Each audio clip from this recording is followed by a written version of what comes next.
and how do you do transitioning, I think is a more critical part, right now. Dimitrious, I wonder actually you may have specific data at a global level on will lending rate be impacted by ESG grade? Data we don't necessarily have. We haven't collected, at least in a presentable form. But we had a lot of discussion on this particular point with a number of banks, not only in Southeast Asia, but also North Asia as well. And I would say there are two additional considerations. The first one is the issue of being a front runner, right? Because for the more advanced banks, for example, if they invest a lot and put the infrastructure in place, does that mean that they need to actually start pricing with ESG included day one? Because if they do so, they might be at a disadvantage as compared to the less developed banks that don't include ESG into their pricing, right? The other one is, and something that we are actively discussing how to implement pricing schemes with ESG, is what do you assume about your overall average price? Do you assume that after including ESG, your average price across the board will remain the same or will actually increase, right? Some banks would argue that maybe you keep the average price the same, and then you just increase the price for the worst ones, and then you decrease the price for the better ones, right? So that's another consideration that I cannot say that I have seen a uniform approach, but I think it's an interesting debate point. So I don't know if anyone from the panel has any insights or any ideas on this. I would be also interested to hear as well. Jessica, it looks like. Thank you. I was just going to add that one of the things that we, are looking to engage a lot more with financial institutions going forward is this alignment between their business and risk strategies and, climate considerations. So I did mention earlier in my presentation that we are expecting financial institutions to be thinking about their internal climate targets. And I think that will lead into questions about, well, then how do you reflect that, right, in your business and risk strategies? Because having business and risk strategies without some clear path for the financial institution in terms of their longer term targets, which some of them have announced, but the interim milestones to get there. So we really need to see how these converge, and I think that will lead to conversations around, well, how does that then feed into pricing in order to hit those strategies. Okay, so it's sort of a more strategy into pricing question. Yeah. I have to say, if I may just, so I'm somebody who spent more than 15 years now, I shouldn't have admitted that, but anyway, reading ESG and sustainability reports. And one of my little personal things that I observe and slightly frustrate me is where you see the materiality matrix and it identifies in the top right, usually, what are the important issues, and that's put in the glossy sustainability report. And if you then turn to the risk register section of disclosure by the company, those same sustainability material issues are not usually reflected in the risk register. And that is very reflective of lack of joined up thinking. And I do think that that's something that needs to be given much more focus. If I may, sorry, John, feel free to come in. Or yeah, just on a personal analogy, you and I grew up in the UK. To get a mortgage, you'd be credit rated, and if you had a good credit rating, you'd get a lower interest rate, right? And just like we bring in ESG into this conversation, I showed on my slide deck an example of CIMB Group lending to StarHub, a sustainability-linked loan, and which was to incentivize environmental transparency and performance. And CIMB would grant rebates based on StarHub's performance in line with climate and CDP climate change scores. So it is happening. It's very bespoke. Can we adopt a more greater regulatory framework, from Bank Negara, or et cetera, in terms of a little bit more of prominence within this kind of field? I think the opportunity is there. Like I said in one of my slides, the opportunity for products and services is $1 trillion opportunity going forward. Sure. So I note here that the The next upvoted question is for Dimitrious, and covers this question about training. Where can one get trained as a certified qualified ESG officer, and have such training recognized? I mean, obviously, I mean, from our perspective, I can clearly say that we do have dedicated training courses for ESG. For me, beyond the training itself is also quite important. That's something that we have also incorporated in the way that we conduct the training, is to have something a bit more practical at the same time as well. So it's something that I also trying to do during the presentation today, to also give a sense of the practical implications of doing this versus that, right? So what we try to avoid doing is just the purely theoretical training just on the concept, right? But for every kind of topic of ESG that we provide the training, then we do have some more kind of practical implications. Also, in many cases, backed up by the data and the analytical results that we do have. In practice, we have found that this kind of helps people that are not really used to the topic to actually get a bit up to speed more quickly. But yeah, I mean, I cannot say that this is the only way to do it, but I mean, that's something that we have observed in practice. And for me, it's not about necessarily to get, recognition. For me, for banks specifically, if you have an RM, is to make sure that they have the necessary skills, right? Recognition is fine, yes. It's good to have something that, says that you're recognized as an ESG expert. But at the same time, I mean, for me, the top priority for any institution is to make sure that their employees know what ESG is, right? And start using it into the lending process. I totally agree, although I have to say, Dimitrious, my observation in a number of Asian markets is that there is a preference for certification and recognition from training courses, not necessarily the internal ones. And I wonder, given that, whether Jessica, I mean, this is a question of the ecosystem. It's certainly the case when you look at the climate change taxonomy that there is a requirement for expertise and judgment to be exercised by people. So how to bring the industry learning curve up fast? Yeah, so under JC3, there is a subcommittee that focuses on engagement and capacity building. And they have rolled out, firstly, foundational level 1 programs, and they've already moved on to level 2 programs, which gets into more technical aspects of, climate risk management. So for the coming year, there are, programs are being developed around 4 themes: the implementation of the taxonomy itself, and that speaks to your question about actually getting into the nuts and bolts of what it means to classify and what goes into classification of the economic activities under the taxonomy. There will be programs around scenario analysis and stress testing as well in the coming year. And then data and disclosure is a third theme that they're working on. And that includes implementing TCFD, the why and how. And finally, trends and disruptions in sustainable finance and innovation. So the practical implications of sustainable finance. So, we are moving and gradually progressing the training programs that are being rolled out under JC3 to try and systematically address the technical demands for this space. And for those, will there be sort of approved trainers, or how will that be handled? So the group works with partners to deliver the training, to both develop and design the training program and deliver it. Okay, and Moody's analytics may or may not be on that particular list, perhaps internationally. Dato, did you want to add on this point again?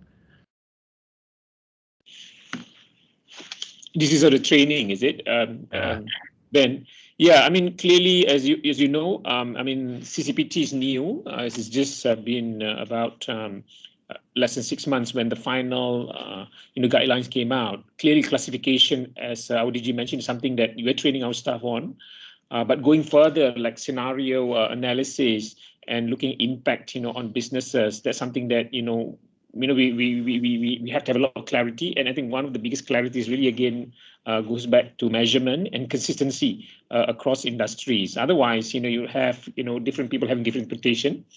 and hence I think that where the problem can be. So again, as I say, something that is needs to be we need to pay attention on, spend a lot of resources and time there. And again, as I say, it's a journey. It's not going to be overnight, but you got to begin somewhere. And having CCPT clearly articulated and in a sense classification, communicated, hence that overlay on top of the current ESG rating that we have, I think it's a good thing. By virtue that it adds another dimension and it's a bit more granular in terms of classification. And I understand the mitigation part, I think is critical. And hence, it's not just about training our people and our staff, but I think more importantly is also our customers. A lot of them are kind of grappling in the dark, thinking that how do I do this? How do I start this? And there is no really official so-called ESG kind of certification that has been mandated or that is kind of authorized or recognized. It's just about individual businesses, forming things. And there's a lot of questionnaires and even validation on those questionnaires, is another part of it. It's one thing to ask the customers, yes, I do this, I do that. But the question is to what extent, to what measurement do you say that they've passed the test? So that's where I think some of the challenges are when you go granular into the details, Thank you for that sharing. So, John, I noticed that you had your hand up there, but we do actually just quickly. Yeah, go on. I know you're running out of time, but whilst not certified, we do have a training platform to enhance knowledge on climate-related issues, and are more related around TCFD. If you Google TCFD, was it TCFD Hub, you will be able to find that. And so, whilst not certified, there are workshops there, and it's a start. John, I wonder, because I think it's going to build directly on what you just said. Can you share with us how, this is another audience question, how CDP disclosure can help be aligned with TCFD? And if we do disclose to CDP, does it mean TCFD will become easier? Yeah, absolutely. We've built in TCFD framework into our disclosure questionnaire, and so we have capacity building. We work with stock exchanges on capacity building. We have had close to over 4,500 participants from listed companies do 14 masterclasses regarding training around TCFD, and it's received a lot of positive feedback. We don't tend to certify. That's kind of not what we're about in that sense. And the questionnaire is our questionnaire is fully aligned to TCFD. So if people get on board with disclosure, then it sets them up to be ready in the future. So yeah, something that we've observed as well. If you get the data, start getting the data in place, and then other questions, strategy, risk, and so on and so forth. That's right. And you can build you can build your SPTs from that as well. But I have to say, we have a profile of the sustainable financial system and country profile of Malaysia, which I'm happy to share around. And it's great to see the key actors from Bank Negara, from Bursa, Securities Commission. So I noticed that the central bank has developed a value-based and assessment framework in line with TCFD. So it's great to see. So I think just want to say Malaysia's in a great position.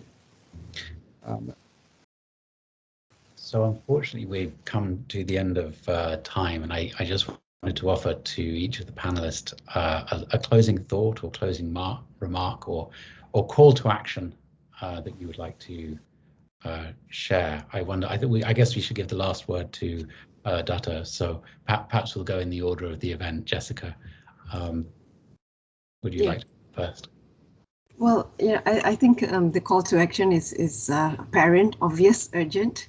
And financial, for us, again, I would repeat that the financial sector and financial institutions in particular are absolutely central to the climate journey.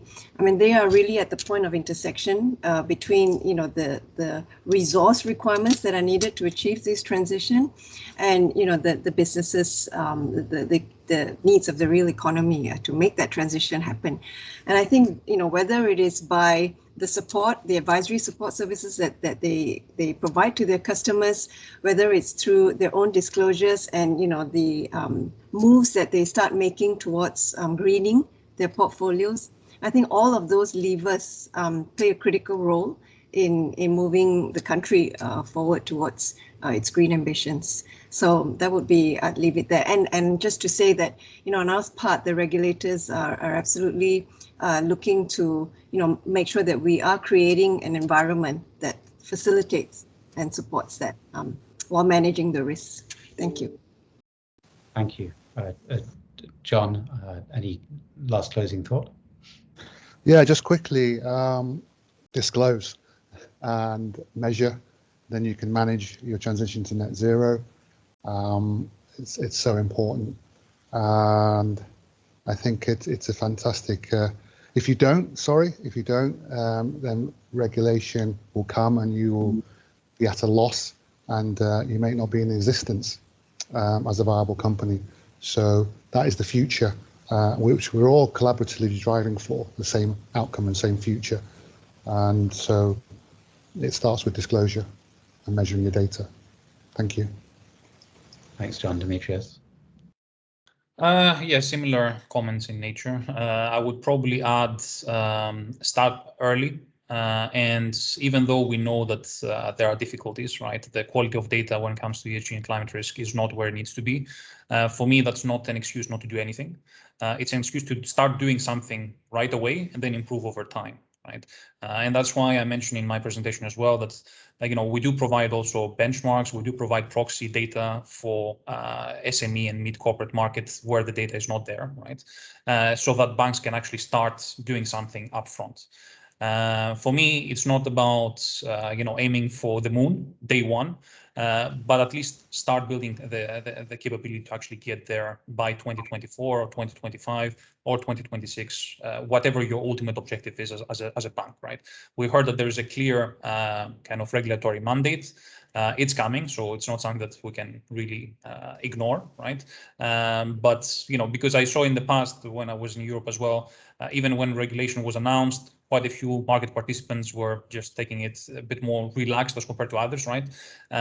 For me, if you relax a bit too much, then you might realize that you need to do a lot in a very short period of time, and then you might run out of time at the end, right? Thank you, Dato Sulaiman. My view is that post-pandemic and post-MCOs, I think ESG is no more a trend. It is a must. It's an expectation. It's something that you have to do. It's really about building resiliency. Like you have post-financial crisis, where you have new measures, new resiliency measures that you put in, and of course new costs as a result. It's a cost of doing business that you must have in order for you to be able to survive out there. You can't say that it's a choice, because there's really no choice, because if you want to do business, this is what you have to do, and you to do business sustainably, is something that you got to factor in. And it goes the same with the consumers or the businesses out there. Otherwise, there'll be no business, or otherwise, you just expose yourself to a lot of risk, And the question is, what will be the end, So that's where I think, the shift and the change becomes more acute. Post all these catastrophes kind of hit the world, hit Malaysia, it becomes super important, for banks, as well. Yes, individually we may not be, direct GCEO emitter, but as an intermediary, I think there's a lot of things that you can do to influence behaviors, and those behaviors is important for us to have the resiliency, in managing the risk. Thank you for that thought. So I guess it just remains for me to thank each of you, Jessica Chu, Dimitrious, Papanastasiou, John Leong, and Dato Sulaiman, although I think you're going to have another word in just a moment, for your thoughts today, and of course also for the audience for sharing a number of questions. We didn't quite get through all of them. At this point, I'd like to hand back to Zamima to take proceedings to the next stage. Thank you, Ben. Thank you very much, everyone. I hope everyone had a good session today, insightful, and really quite exciting on one hand, and a lot of challenges ahead for a lot of us as well. I'd get Dato Sulaiman to say some closing remarks. Thank you, Zamima. I think it's been a very interesting, conversation that we have, and this will not be the last time. We'll do a lot more. Really, thank you, Ben, for facilitating the session. Our DG, I know I called you kind of at the last minute, Jessica, and I'm happy to know that you volunteered. I'm sure your intention is to have a tree planted, so hence, good for the environment. Madam Charlotte as well, she acknowledged, the tree that we've contributed, which is a good thing. John, thank you for giving us an international perspective. Dimitrious as well, and of course, the team has organized this. I just want to say that your participation and discussion that we have, creating a lot of awareness, has been invaluable. So on behalf of the AmBank Group, appreciate it. Thank you very much. See you next time, and stay safe, everyone. Yeah. Thank you. Thank you very much, Ree. Thank you very much. Goodbye.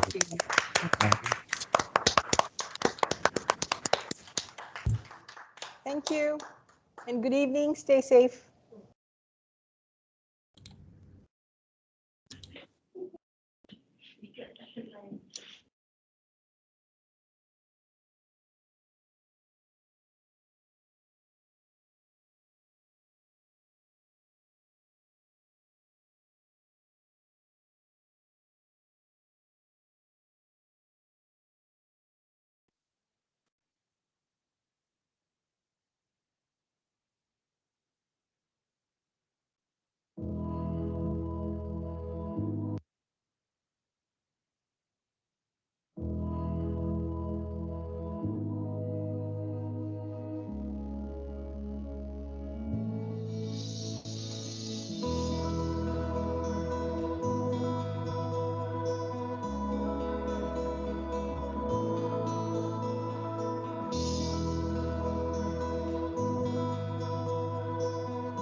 All of us recognize that the country and also the world is having a big challenge.